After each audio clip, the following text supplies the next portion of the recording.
उम्मीद है आप लोग बहुत अच्छे होंगे। तो आइए आज हम लोग एक बार सॉल्यूशन करेंगे एक महत्वपूर्ण प्रश्न का जो आपका बार बार पूछा जाता है कि √5 एक अपरिमेय संख्या है, इसको सिद्ध करें। ये आपका जो है मैट्रिक बोर्ड परीक्षा में बच्चों 2014, 2015 और 2018 3 बार पूछा गया है प्रश्न है। 19, 20, 21, 22 3-4 साल से नहीं आया है, तो हो सकता है कि बच्चों ये प्रश्न आपका दोहराए, तो इसलिए मैं यहाँ पर आप लोगों को सॉल्यूशन बता रहा हूँ। ठीक है, तो आइए कैसे सिद्ध करेंगे। प्रश्न रहेगा सीधा कि सिद्ध करें कि √5 एक क्या है, अपरिमेय संख्या है, या फिर दिया रहेगा प्रश्न √5 एक अपरिमेय संख्या है, इसे दर्शाइए। तो किस प्रकार से हम लोग करेंगे बच्चों, आइए हल करते हैं। ठीक है, सॉल्यूशन यहाँ पर क्या करेंगे बच्चों, सबसे पहले हम लोग √5 को क्या मान लेंगे, एक परिमेय संख्या मान लेंगे। अब आप लोग को थोड़ा सा समझ में आना चाहिए परिमेय संख्या और अपरिमेय संख्या होता क्या है। यानी कि परिमेय संख्या बच्चों वैसी संख्या जिसको हम लोग p/q के रूप में क्या कर सकते हैं, लिख सकते हैं। जैसे आपका 2/5, 7/11 इस प्रकार से हम लोग लिखेंगे, जहाँ पर q का मान क्या होगा, 0 नहीं होगा। उसी प्रकार से यहाँ पर अपरिमेय जो संख्या बच्चों, इसको p/q के रूप में हम लोग नहीं दर्शा सकते, जैसे √5, √3 इस प्रकार से, है ना। तो यहाँ पर जो आप लोग कमेंट बॉक्स में बताना कि पाई जो है ये कौन सी संख्या है, परिमेय संख्या है कि अपरिमेय संख्या है। ये आपका ऑब्जेक्टिव के रूप में एक बार आपका पूछा हुआ है कि पाई कौन सी संख्या है। ठीक है, कमेंट बॉक्स में बताना। आइए इसका सॉल्यूशन करते हैं। सबसे पहले हम लोग क्या कर लेंगे, सॉल्यूशन में मान लेंगे, माना √5 एक कैसी संख्या है, परिमेय संख्या है बच्चों। ठीक है, परिमेय संख्या मान करके बनाएंगे और लास्ट में जाके हम लोग क्या करेंगे, इसको अपरिमेय ही बता देंगे। कैसे, एक परिमेय संख्या है। जब परिमेय संख्या है बच्चों, तो इसको हम लोग क्या कर सकते हैं, लिख सकते हैं p/q के रूप में। इसलिए यहाँ पर हो जाएगा √5 बराबर p/q, जहाँ पर यहाँ लिख देंगे बच्चों, जहाँ q किसके बराबर नहीं है, 0 के बराबर नहीं है। p एंड q यानी कि p और q जो है दोनों क्या है, दोनों पूर्णांक है। ठीक है, इस प्रकार से हम लोग दर्शा देंगे। उसके बाद बच्चों अब यहाँ पर क्या करेंगे, हो सकता है कि यहाँ पर अब जैसे p/q के रूप में है, तो अब यहाँ पर p/q के रूप में है, अगर p और q में अगर कोई उभयनिष्ठ गुणनखंड हो जाए तो ये कट जाएगा। जैसे बच्चों p/q के रूप में अगर मान लीजिए यहाँ पर हो गया ऊपर में 14 और यहाँ पर हो गया आपका 6, तो इसको क्या सरल रूप में और नहीं कर सकते हैं, 100% इसको सरल रूप में और कर सकते हैं। जैसे इसको काट देंगे, 2 7 14 और 2 3 6, तो ये और सरल रूप में हो जाएगा। तो यहाँ पर हम लोग क्या करते हैं, p और q में अगर कोई भी उभयनिष्ठ गुणनखंड हो जाएगा तो यह क्या हो जाएगा, और भी शॉर्ट फॉर्म में हो जाएगा। तो यहाँ लिखेंगे यदि p एंड q यानी कि p और q इस प्रकार से लिखेंगे, p और q में कोई उभयनिष्ठ गुणनखंड हो, क्या हो बच्चों, कोई उभयनिष्ठ यानी कि कॉमन हो, उभयनिष्ठ गुणनखंड हो, तो क्या करेंगे, √5 को हम लोग किस प्रकार से लिखेंगे, p/q में अगर कोई उभयनिष्ठ गुणनखंड, जैसे बच्चों यहाँ पर उभयनिष्ठ गुणनखंड कौन आ रहा था, 7 दूना 14, 2 तिया 6, तो 2 आपका आ रहा था, है ना।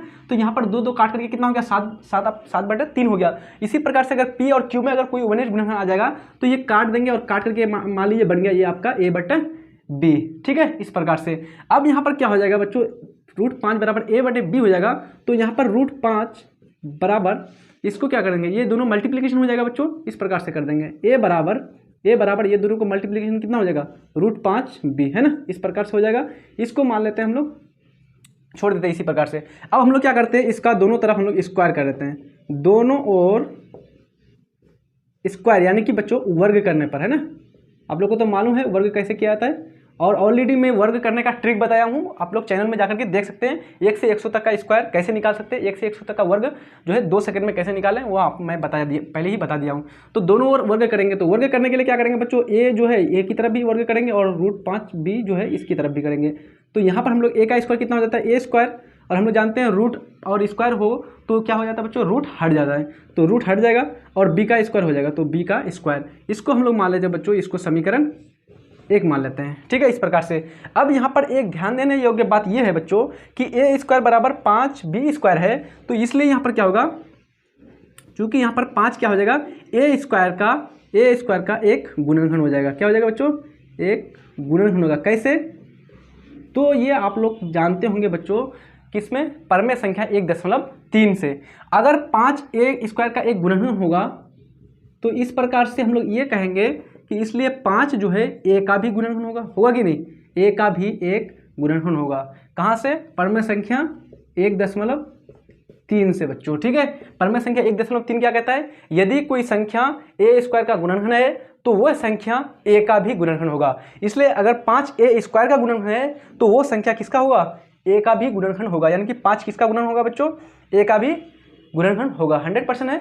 अब यहाँ से क्या कर सकते हैं, अब यहाँ पर अगर 5a का गुणन हुआ बच्चों तो इस प्रकार से क्या कर देंगे, a बराबर 5 और a का स्क्वायर अगर गुणनखंड होगा तो ये b स्क्वायर तो हट जाएगा यहाँ से, तो b की जगह मान लीजिए हम लोग कोई कांस्टेंट मान लेते हैं, k मान लेते हैं, ठीक है। इस प्रकार से अब a बराबर कितना हो गया, 5 5 k आ गया। तो अब इस a का मान हम लोग किस में पुट कर देंगे, समीकरण 1 में पुट कर देंगे। 1 सेकेंड, वीडियो पूरा आ रहा है कि नहीं, ठीक है, यहाँ से ऊपर करना पड़ेगा बच्चों, 1 सेकेंड। अब देखिए यहाँ पर इस a का मान कहाँ रख देंगे, समीकरण 1 में रख देंगे। तो यहाँ लिख देंगे a का मान समीकरण 1 में रखने पर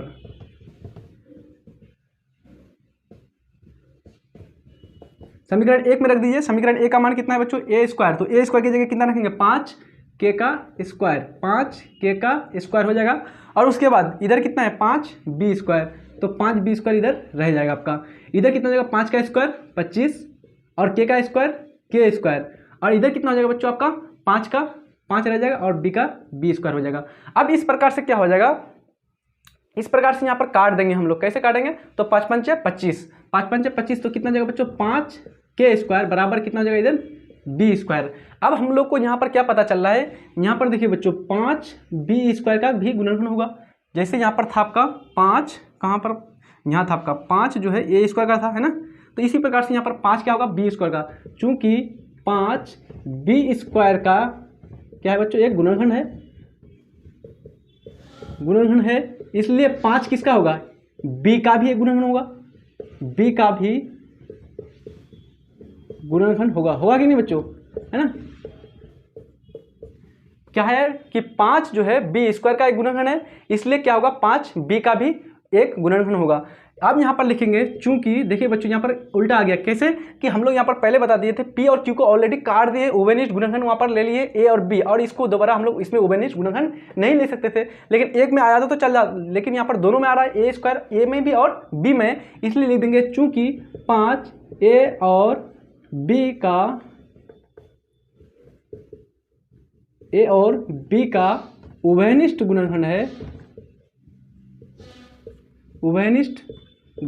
है, बहुत ही सिंपल है बच्चों, आप लोग खाली यहाँ पर थोड़ा सा ये है, उभयनिष्ठ गुणनखंड है, जिसका कारण क्या हो जाएगा, हमारे मानना यानी कि अवधारणा गलत हो जाएगा, जिसका कारण हमारी गलत अवधारणा है। क्या है बच्चों, हम लोग जो माने थे वो गलत माने थे, यानी कि ये गलत अवधारणा है। अतः यहाँ पर लिख देंगे, अतः √5 एक अपरिमेय संख्या है।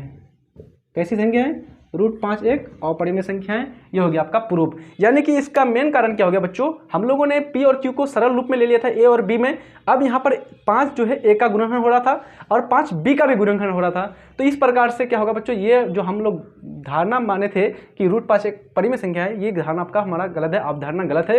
अतः √5 क्या होगा, एक अपरिमेय संख्या होगा। इसी प्रकार से आपका बोर्ड परीक्षा में पूछा था बच्चों, √3 एक अपरिमेय संख्या सिद्ध कीजिए, √2 एक अपरिमेय संख्या है, √7 एक अपरिमेय संख्या, इस प्रकार से। तो इसी मेथड से आप सारे प्रश्नों का हल कर सकते हैं। क्यों, क्योंकि यहाँ पर हम लोगों ने प्रयोग किया है बच्चों परिमेय 1.3 का, क्योंकि हम लोगों का चैप्टर है पहला अध्याय बच्चों, है ना, वास्तविक संख्या से संबंधित, इसलिए हम लोग परिमेय का प्रयोग करके हम लोग यहाँ पर सिद्ध किए हैं, तो यहाँ पर कोई भी त्रुटि आपका नहीं है। तो आई थिंक सारा चीज़ आप लोगों को समझ में नहीं आ गया होगा बच्चों अच्छी तरह से, है ना।